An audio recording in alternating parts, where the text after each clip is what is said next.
welcome to part 10. Okay, we're back to the swinging arm again. Hopefully these bolts will arrive today. We had the wrong bolts in here, so it should be arriving today. We can get this together. It's a funny bike, this. Obviously the bean counters have had a good go with it. Some things are really cheaply made, like covers and stuff like that. And other things are really well made. Look at these big forged or cast dog bones. Normally these are just pressed steel. Maybe it was the early days of monoshock and they weren't quite sure. But anyway, hopefully we'll have the bolts soon and get this together. I think what we'll do is we'll assemble it on the old shock. We'll assemble it all on the old shock. We'll at least get the bike on its wheels, which actually makes things a bit more flexible for doing other jobs. We can move it around and stuff. And then we'll have to sort the shock out at some point. The new bolts have arrived. Lovely quality from K's. I do like this stuff. They've gone in really nice. They fit much better than they'll even fit better than Kawasaki ones. So I think we'll put some nice washers in there, grease them up. Got some good nylocks on there as well. Stainless steel nylocks. They'll be a really good fix. That should be a lot better. Right, super pleased with that. That's brilliant. I'm really happy with that. Okay, I'm glad I bought both the bolts and replaced both of them. It's really worked out. Looks super smart. Super smart. Not that anyone's only going to see it under there. But I know it's there. And I'm happy with it. Check and clean up the rocker. Everything looks good. It's PTFE bearings. I'm not quite sure what lubricant to use there, so I'll have to go and read the manual and find out what lube we need to go in there. I guess it's not grease. We'll find out.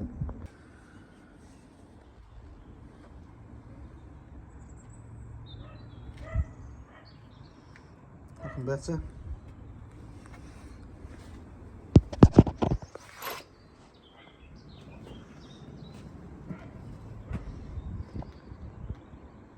Correct grommets now in the radiator. Excellent. Happy with that. Makes me happy when I use the right parts in there. Genuine Kawasaki bits. I just need to sort the lower ones out now. Okay, so it's all home. So if you're doing this job, I think the correct sequence, or the sequence I did it in, was I put the rock end to the frame, and the bolt that we had difficulty getting out, to cut a flat on it, and that then went straight in on the flat. So I don't know why there wasn't a flat there originally. Maybe it's not the right bolt. Okay, once I had that in, sorry, actually what I did was I put the swinging arm in first, then I put the shock in with the top mount in, then I put the rocker to the frame, then I put the rocker to the shock, and then I pulled the dog bones forward and put the bolt through the rocker, and just need to tighten it up now. So that should be it. Oh, as far as grease goes in the PTFE bearings, the Haynes manual and the Climber manual says ordinary grease. I'm not sure that's the right thing for PTFE, but I spoke to one of my friends who was familiar with these bikes, and they said use proper ordinary grease as well. So I've used ordinary grease. So I was tempted to use a silicone-based like spray, but you know how such a hard work these bearings do. I think I'd just go with the grease. Anyway, it's done. Right, we're screwed up. And of course it's got to be the thing I was most proud of. When we put these bolts in, look at the torque arm goes. It goes on there, doesn't it?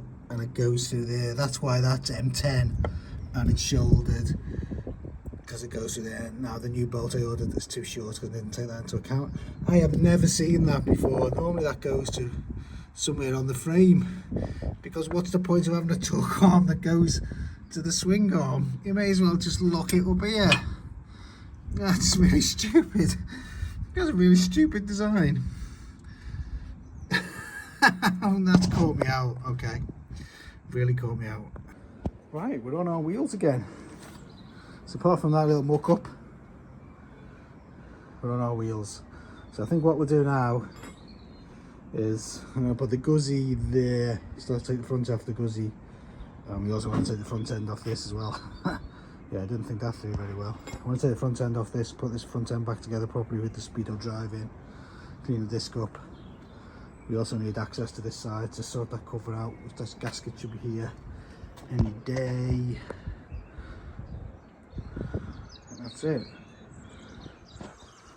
Really getting there. So this is, I think, is the correct bolt. What also fooled me is that's rusty on the end, so that made me think that that bit was exposed, and so therefore wasn't needed. So when I ordered a new one, I ordered it shorter. Right, so that's a bit weird that that is corroded. I don't understand that. Maybe it's just corroded where the nut was. I don't know. But that's also sort of implicated my imagination into thinking it was the wrong size. It's my excuse anyway.